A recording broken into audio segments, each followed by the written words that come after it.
You probably think of Julius Caesar as the guy in the toga who conquered a bunch of people, had an affair with Cleopatra, and got stabbed. That's the gist of the story, but it turns out there was a lot that your high school teacher neglected to mention. It's often said that the cesarean section was named after Julius Caesar, who was said to have come into the world via this now common medical procedure. But there's several small problems with that legend, starting with the fact that in ancient Rome, women who underwent cesarean sections were either already dead or about to become dead because the procedure didn't usually involve sewing the unfortunate mom up again afterward. Considering Caesar's mom became one of his political advisors, she probably wasn't dead. The practice of removing a baby from a dying mother's abdomen existed long before Caesar's birth, and when Roman historian Pliny the Elder wrote about a certain Caesar who was born by, quote, an incision in his mother's womb, it wasn't the Caesar you're thinking of. It was his distant ancestor and likely the first in his line to bear that name, as Caesar may have been derived from the Latin word which means to chop, hew, or cut out. Yikes. Caesar did a lot of things that could be considered epic, but nothing is quite so awesome on a resume as a skills section featuring that time he got kidnapped by pirates. The story goes like this. En route to Greece, Caesar's ship was attacked by pirates who told him they'd be ransoming him for 20 talents.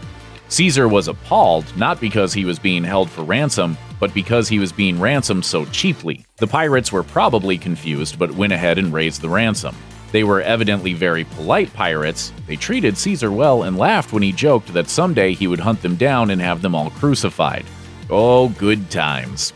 Then they got their ransom, let him go, and Caesar hunted them down and had them all crucified. But because they'd been pretty nice to him when he was in captivity, he had their throats cut first. He was a merciful guy, that Caesar.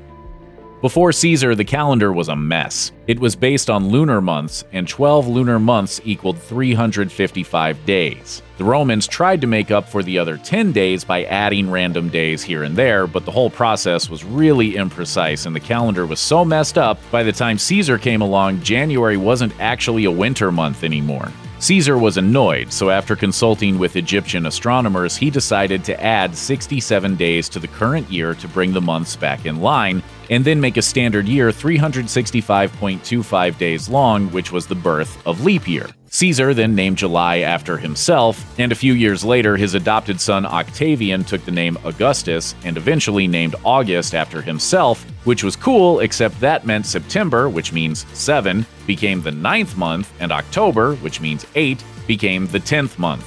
It's like they knew that someday no one would be speaking Latin anyway. Finished! Right. Now don't do it again. Early in his life, Caesar kind of fancied himself a poet and wrote a poem titled The Voyage. It described a journey from Rome to Hispania, but the work was lost in the Middle Ages because Christian monks didn't think poetry written by a 1st century BC Roman dictator was really worth preserving. Or maybe because they just thought it was bad poetry. They never really said, not directly at least. Other writings disappeared well before the medieval monks had a chance to declare them bunk. Caesar wrote a tragedy called Oedipus and a poem titled In Praise of Hercules. While there had been plans to publish and distribute them both, those plans were squelched by Caesar's heir, Augustus, who may or may not have been embarrassed by his predecessor's poetry. We wrote one last night outside the mini-mart. Morris called it, Stuart Drives a Comfortable Car. Julius Caesar might have built a mighty empire, but it was at the expense of a great republic, and there were a lot of people in his circle who really didn't like what had become of their country. In March of 44 BC, Caesar's secret enemies, all members of the Senate, cornered him near the theater of Pompeii and stabbed him 23 times. That was the end of Julius Caesar, but if it had just been one or two guys, history could have been very different.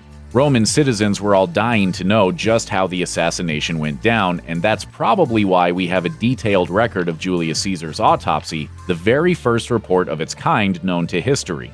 In the report, the examining physician declared that only one of the 23 wounds Caesar had sustained was actually fatal, which either says something about the resiliency of the man or the not very impressive assassination skills of the average Roman senator.